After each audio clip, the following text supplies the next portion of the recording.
Hola, welcome to another episode of You Can Too. Sofia and I prepare this for the holidays because we know sometimes you can get triggered by extended family or spending too much time with extended family. And in our own experience, these five keys that we're going to touch today or talk about today are, I'm sure, are going to help some of you, to have a better time, enjoy your loved ones in a healthier way, Yeah, and have more fun. yeah, I agree. So the first one we wanted to touch on was live and let live, which is really important because with family and in the holidays, I think that as humans, maybe we're a little prone to feel, I don't want to say we all feel this way, but I think in dysfunctional families, primarily people feel the need to control others. Each other, yeah. Yeah, and you're like, oh, why is my cousin dressed like this? Or Or why? dad, you shouldn't be so loud. Right. And until you learn that you are only in control of yourself, you'll never be like at peace if you're like trying to control everybody Yeah. in your family, especially during like a high pressure party in Christmas Eve, you know? Yeah. So you do you, and I do myself. And if your cousin is from one political party and you're from the other one, or you like one soccer team and your sister likes another one, we're going to talk about how to agree to disagree. But let's try not to control other people. First of all, we cannot control other people, and when we try to do it, the only thing that we do is damage the relationships and get frustrated because you don't have that power. To me, it was like eye-opening when I understood. I was very controlling as a codependent because I grew up in a dysfunctional family, so I was very controlling. When you grow up in a little bit of chaos, you think that controlling gives you some kind of stability. So you start becoming a codependent. So like even with my husband, I was like, no, you're not going out dressed like that. You have to change that shirt. What? I mean, he's an adult. He can wear whatever he wants. Not to say that you cannot give some advice sometimes, but that's different than being controlling. It's like an order. Don't talk so loud. Yeah, don't dance. No, don't say that. No, right? So when you go to your family gathering, go with the heart of, I'm just going to be myself, take care of myself, look at the good in everybody I love, and let them just be themselves, because I don't have the power to Yeah. change anybody. And what I can change is my perspective and just look at them with the lens of love and acceptance, right? Right. I feel like a way that you can identify if you are like codependent in that way is like when you like emotionally feel the need to control someone else. Because Yeah. like my mom was saying, it's different when you give advice. Yeah. You know, like maybe if someone is completely out of the dress code and it's my boyfriend and he doesn't know that it's a formal thing, I'll be Yeah. like, hey, it's actually formal. Yeah. And you're wearing shorts. Yeah. Like that's different. But when you feel like the need to be controlling everyone around you, you like feel like the little like emotionally triggered, that's how you can identify that you're probably codependent. Yeah. And yeah, you need to like actively try to not do it. And just remember, like, live and let live. Sometimes, Yes. the person we talk to the most is ourselves. So I talk to myself all day. You talk to yourself. You talk to yourself the most. So when you're going to this party or gathering or whatever, you can just, I talk to myself like sometimes in third person, like Margarita, live and let live. Exactly. Focus on what you can change and accept everybody the way they are. You love them, right? You don't need to control them. And then you enter the room with that intention, and that Yes. surely will help. Agreed. The second point that we're going to touch on is it's okay for you to find spaces where you can be by yourself Yes. during the holidays. Yeah. Like if you take this trip to Europe or a cruise, imagine if you're like in a cruise ship with like everybody in your family and everybody has to be there at dinner and everybody has to be there. But sometimes you don't want to, and it's okay. I mean, you can set boundaries and limits with love, and just tell them, you know what? I'm just going to take the day off. I'm not going to go, I'm going to stay in the boat while all of you, go to the city or whatever. Because sometimes we think saying no, it's being rude, and those are two very different things. Saying no, it's your right, and sometimes you need it, and you have to prioritize your well-being because you cannot give what you don't have. And if you're Yeah. stressed out, mad, and it's going to be hard. Tired, so just practice saying no. Say no with love. I Right. think the problem comes when you're rude. Like, I don't want to go to your pity party, But if you say, Right. hey, you know what? I know we're all going with grandpa to this place, but I don't like nightclubs or I don't like Italian food. I do love Italian food, but it's just an example. I'm going to pass this time. So an example is we work together as a family, my mom, dad, and myself, and we also travel every Christmas to Europe or to ski somewhere in North America. And before, it used to be kind of chaotic because it would be like we all have to go to this cathedral, and then we all have to go to lunch, and then we all have to go skiing, and then we all have to go see this whatever tourist attraction somewhere. And my dad would be tired. My brother wouldn't want to go, let's say, or whatever. Everybody. I wouldn't want to ski. She wouldn't want to ski. But my brother, all he wanted to do was ski. So we've learned to obviously compromise because we do want to spend time together. But now, like, my dad goes to the hotel to read his book. 80% of the Right. vacation, he spends it reading books. And that's what he wants to do. It's his vacation. Yeah. Like, let him read the book. Like, we'll have dinner it's his together. legal right. Yeah. We'll have dinner together like every day or lunch together every day. But then he wants to go read his book. Let him, And then, like, one time my brother didn't want to go skiing alone, and I went, but I really didn't feel like it, and it was chaos. We fought the whole time because I was tired, and I was like, you know what, I shouldn't have come. I didn't say no, and now it just made it worse. And then you're mad at him. And now I'm mad at because him you said yes. because I'm in the mountain and I want to get off, and I'm Yeah. tired. So no, like, you don't do the other person a favor by putting yourself in a situation where you, like my mom said, you don't have what you can't give what you don't have. So if you're exhausted, you're not gonna be fun skiing, for example. It would have been better for my brother to go without me. Yeah. So I hope Lesson those learned. examples helped. Keep that in mind when you want to say no this holiday Just season. say no. When you want to say no, just say no. And then the next one is love the addict, but It's hard to translate because our first language is Spanish, but it's like, so addictions are an illness, disease, right? creo. Addiction is a disease, it's an illness. And you have to learn to love the person, but set limits and boundaries with the illness, right? So like I come from a dysfunctional family with a lot of love. There were very good things in my family, but my father was an alcoholic. And sometimes he would say very mean things when he was drinking. But when he was sober, and my father was not, he was like what they call an funcional, a functional alcoholic, meaning he went to work every day. He wasn't drunk every day. But when he was drunk, he would go like full force drunk. So he could be very rude sometimes.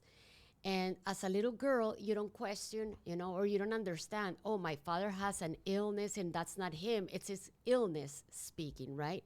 And you take it to heart, like, I'm no good, I'm not enough. But then when my father was sober, he was always, most of the time, not always, but he was a good dad. He was like there. He would go to your soccer games. He would be there if you were sick. He would tell you, I love you. I know to this day my father's already passed, but I know 100% that my father loved me.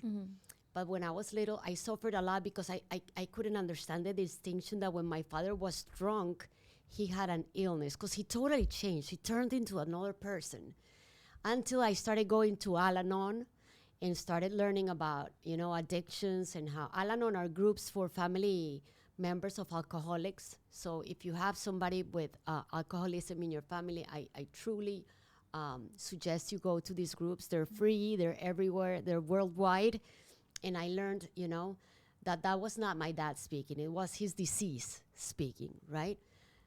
Not to say that if your father or somebody that's drunk is being rude, of course you have to remove yourself from the situation and go to safety, right? I'm not saying you have to take it because that's not your dad.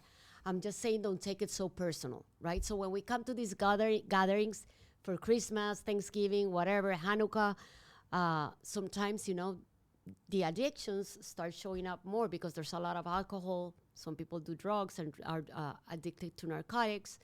So first you need to know you cannot change them. You don't have the power to change the addict. I've seen mothers kneel, cry, beg, their sons to stop consuming whatever they're consuming, and that's not gonna do it.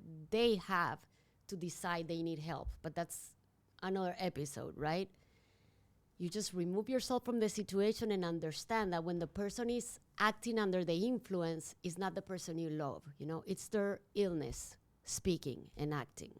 Yeah, and also learn to separate what they say. Don't take it so personally to heart. You know, like when a drunk insults you, Yeah. you need to learn to just be like, oh, that's the illness speaking. That's not See. the person I love speaking. Yeah. To me, the ideal, what I have learned is just I remove myself from the situation. Yeah.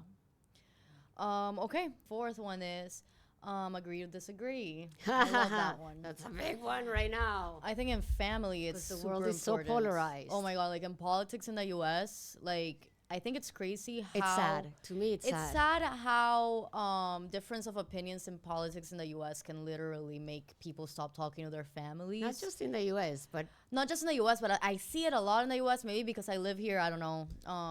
The point is that during the holidays, I don't think you always need to speak your opinion. Some people might disagree with me, but sometimes I disagree with what my aunt is saying, and I just stay quiet. I just see it this way, and you might like or not or dislike what I'm gonna say. But let's suppose I'm a Republican and my brother's a Democrat, and we go to a Christmas dinner.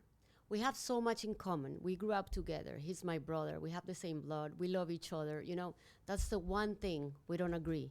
But there's a lot of things that we have in common. We have more in common, you know, than not. So I can tell him, you know what? In this topic, let's just agree to disagree. Exactly. You know, you do you, I do myself, because we know it's going to turn into a heated, you know, argument. Right. Because some people you can have the argument with and it doesn't turn heated, but some people are, you know, very intense. And if they're your family, you probably do know who to talk to. Yeah, and who will get heated. It's like, don't go there. There's some people that you're like, nope, don't go there. Yeah. We're not going there. You know, I choose peace over being right. And besides, who says you're right? You know, we all have, this is what I think. If you're a Democrat or you're a Republican, you both think that's the right way. Because I honestly think both people want what they think it's best for the country, what they think it's Right. best for most people, what they think is just different point of views, right? Yeah.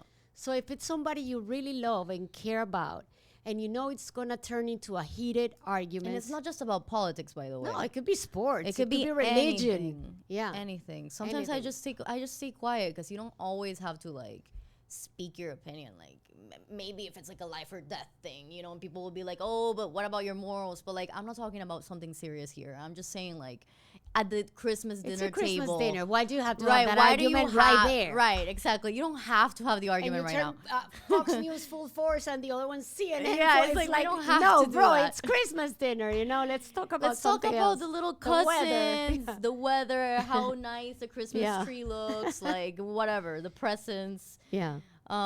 So yeah, I think that one's huge. In And you know, that's a families. sign of emotional intelligence, to be able to agree to disagree. Yeah, The more emotional intelligence you have, the more you're able to have a conversation with somebody that doesn't agree with you. makes sense. So if you have a family member that doesn't have a lot of emotional intelligence, why go there with that argument if you know it's going to turn into a heated argument and maybe in ruining dinner, Christmas, Hanukkah, whatever for everybody else? Yeah. Agreed. Okay. Point 5. When you react, you lose. Yes. All of us at some point in our life, I think all of us, or at least most of us, have reacted in a way that All of us. maybe minutes or hours later you're ashamed of, like, oh my God, I overreacted. Why did I say that? Why did I send that text message? It was a little bit too much. That's because when you feel the emotion, let's say, goes through your limbic system first, which is a primitive brain, your primitive brain. And then depending on how well connected your brains are, and that's another topic, it's going to travel to your executive brain, right? And if it might take 2 hours, and then you read the email and you're like, oh my God, I totally blew this out of proportion, right? Because now you're seeing it through the lens of your executive brain, right? So why don't you give it some time? If you really feel like, I want to kill him, you know, write it down, breathe it out, walk it out, you know. Yeah. Give it an hour, give it 2 hours, then read it again. And most likely than not, you're going to read it and you're going to say, nope, thank God I didn't send this. Well, at the Christmas dinner, you're probably not going to be like texting them, it's probably in person. So my tip for the in person, how you can identify you're about to blow up, is I feel it in my throat. I don't know where people, if everyone feels it in the same place, but I feel it here, like when I'm getting triggered. So when I have this little feeling where I'm like, I want to sing, I want to yell at you, what I do is I literally count to like 10, I breathe, and I exit the room. And after like 2 minutes, I am way more chill. So like, honestly, there hasn't been a single time where I regret doing that. So Where is that? There has been a lot of times where you no, regret 100% of the it. Yeah. time you regret reacting. Yeah. And 0% of the time you regret not reacting. You always want to react once you're chill. Yeah. Right? Is that called reacting or act once you're chill? Well, that's acting. That's just using your Communication executive brain, skills. your executive brain, your emotional intelligence. Right. So give it time. For some people, it's easier than for other people, and you have to acknowledge, this triggers me, so I'm just gonna remove myself from the situation, and that's valid. Because sometimes you want to remove yourself from an argument, and people are gonna tell you, no, don't check out, and you can say, well, right now I need to check out.